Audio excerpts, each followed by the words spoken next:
What's going on, everybody? This is going to be another video of what you think, where I look at one particular faction overall in no real detail, but I'm not looking at a particular warband or set world or anything. I'm looking at it as if it was a codex overall, and giving you what I think about the Force from the collecting side to the fluff side to a little bit of play side, without going into any rules or characters or war gear or anything.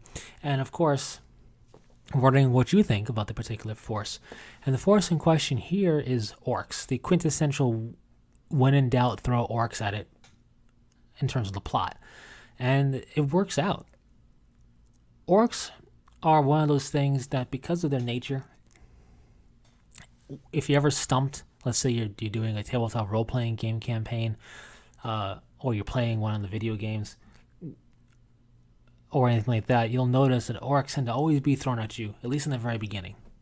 Because when in doubt, Orks make a good antagonist to fight. And it works. It works in full-fledged campaigns in the miniature war game in terms of the fluff of it. There's whole campaigns from Pacina 4 to Rin's World to Third War of Armageddon and all that. I believe the Second War of Armageddon as well, where it's purely Orks. And it works out just fine. Unfortunately, especially in video gaming, Orks tend to be the appetizer, the intro, if you will, the tutorial levels, or even just the first portion of the campaign to get you accustomed to everything. And then when the plot really hits the fan, it is typically revealed to be chaos or something, and the Orks kind of get pushed to the wayside, which is a little bit unfortunate. But either way, being a pure campaign of just Orks or being the first course of a 3-part plot, they work out great. And part of this is, you could say, the easygoing nature that is the Orks. They can be very comic relief for sure, given their manner of speech and their internal banter and bickering amongst each other, the infighting, as well as how they perceive the universe, you could say. But on top of that, they are true to their nature, right? So they work in either case because Orks just want a good fight. Orks in their older fluff basically were heavily implied to be purpose made, to be a race of war beasts, things that are just meant to fight. And that's why they love it so much. That's why they get bigger from fighting. An orc that survives battle grows larger. That's why the war bosses are so big. And they're just able to do things sometimes by seeing it once. The creation of Stompas and Gargants came from a big mech that saw a Imperial Titan lay waste to Orks on a planet. Inspiration hit from Gork or Mork, part of the Orc god stuff, part of their culture. And from seeing that towering war machine, the big mech kind of just was awe-inspired to build one. And now we got Gargants and Stompas and everything. So you have Orks just kind of rise into the occasion to fulfill certain niches. Pain boys. You got weird boys that are just kind of like psyker Orks, which is definitely a powder keg. But all this together is not from any training per se, or regiment of apprenticeship to master or anything like that, or study. It just something that kind of happens naturally to the Orks, which is very interesting. They're basically living space fungus. That's kind of how their fluff always has kind of set them up to be, literally infecting a planet and being a fungal infection that one orc will shed spores that creates further an orcoid species, not just orcs, but potentially squigs and squigos and all that, you could say as well. It gets a little hazy and confusing on that realm. But the point is, they're just a species of orc. They're typically portrayed as male, you could say, in terms of a gender, but their species and gender is orc, basically. So they just shed spores, and those spores can become, and often do become, more and more Orks, which is kind of crazy when you think about it. So it's a really interesting setup. Also, in one of the older codices, they showed us their genetic structure a bit, and it's a trihelix as opposed to a double helix. If I remember correctly, I don't have the book in front of me, which I thought was also kind of interesting.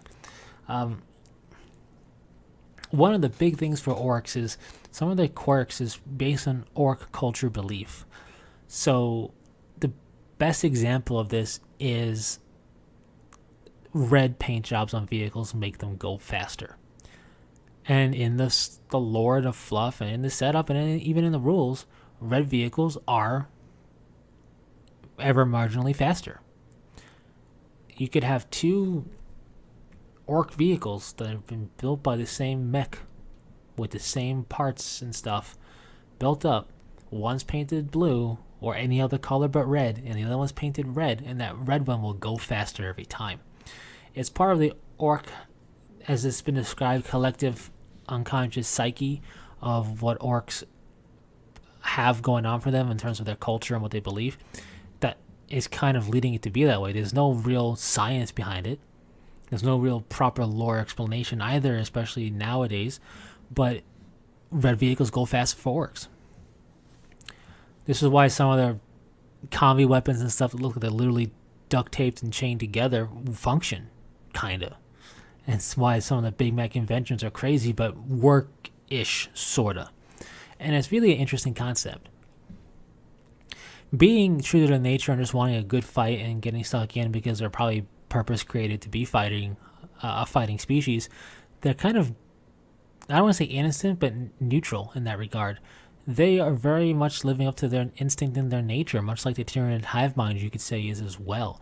The only difference is orcs are from this galaxy and orcs have technology, which again is a term used loosely for orcs, but they got it. So they're very interesting in that regard. They really love a good fight and going fast and lots of DACA. They're the ultimate country bumpkin, you could say, 40k force in that regard. So with that said, when it comes to actually playing them, they have a pretty cool model range that you can build just fine.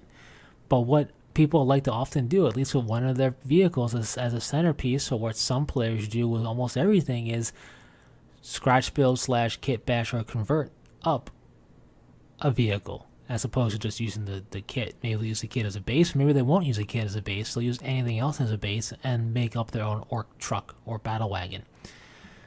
And it works so well because orc stuff is very much salvage ramshackle piles that move.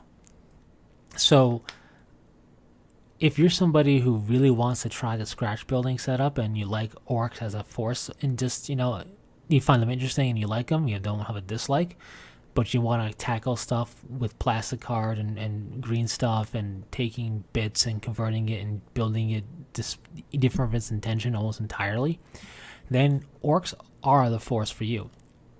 You can scratch build for other stuff, the Imperium, for Chaos, even Eldar and Tau and Necron, basically anybody. You could do some scratch building, kit bash conversion setups for, no doubt, but the orcs, it's just as natural as their love of fighting. And you could go as crazy or as simple as you want with it. You could just simply take the orc truck kit, put some extra plastic hard jagged spikes on it, and call it a day. Or you could, clip off portions of that truck, put more plastic card onto it, put plastic card on top of that plastic card, and then cut little rivet plastic card pieces out to make it look like it's riveted, or use some green stuff and tuck it into the creases to mimic weld lines, and you can go really crazy and have a really awesome looking truck that you convert up to the 9. There is really no limit. It's easy to get started with orcs because it's ramshackle. It's not to look perfect and factory fresh and sterile, so it's easy to get started that way. And then you can put more and more little details and nuances into that jagged pile of a battle wagon and have it look truly amazing. So you can go real quick beginning to having it be a painstaking process and a labor of fun. So there's that on top of the actual act of playing orcs and having a whole bunch of orcs on a battlefield with a bunch of DACA and choppas and power claws going everywhere. So I don't play orcs, but I do have an interest in them. I find them interesting, and I think they're probably they're definitely one of the forces you can just say, that's a fun force, right? Obviously, if you're playing whatever force you're playing, you're having fun with it. But as far as orcs go, I feel like, especially when you read any novels with them in it, or tabletop role-playing game campaigns with them, or video games with them, they're just kind of this fun force that you can definitely see why, when in doubt, you throw orcs at it, because it just works. Anyways, that's kind of my all over the place approach to my view on orcs a bit. I think they're cool. I think it's an interesting case where they have cool kits, but you almost don't want to use certain kits because you want to try and flex your creativity on your own. So it's weird because Forge World and GW make fantastic looking orc stuff, but you can too, and you almost kind of want to do that. So it's an interesting setup there. Anyways, thanks very much for sticking through this. What you think, Ramble, for the orcs? And what do you think about orcs? Do you like them? Do you hate them? Do you find their kind of neutral nature, just love of fighting and wanting a good fight, as a worthwhile type of setup for anything involving orcs? Or do you want something more deep whenever there's an orc in a plot? Share it in the comment section. Anyways, thanks very much for sticking through it, and until the next one, take it easy.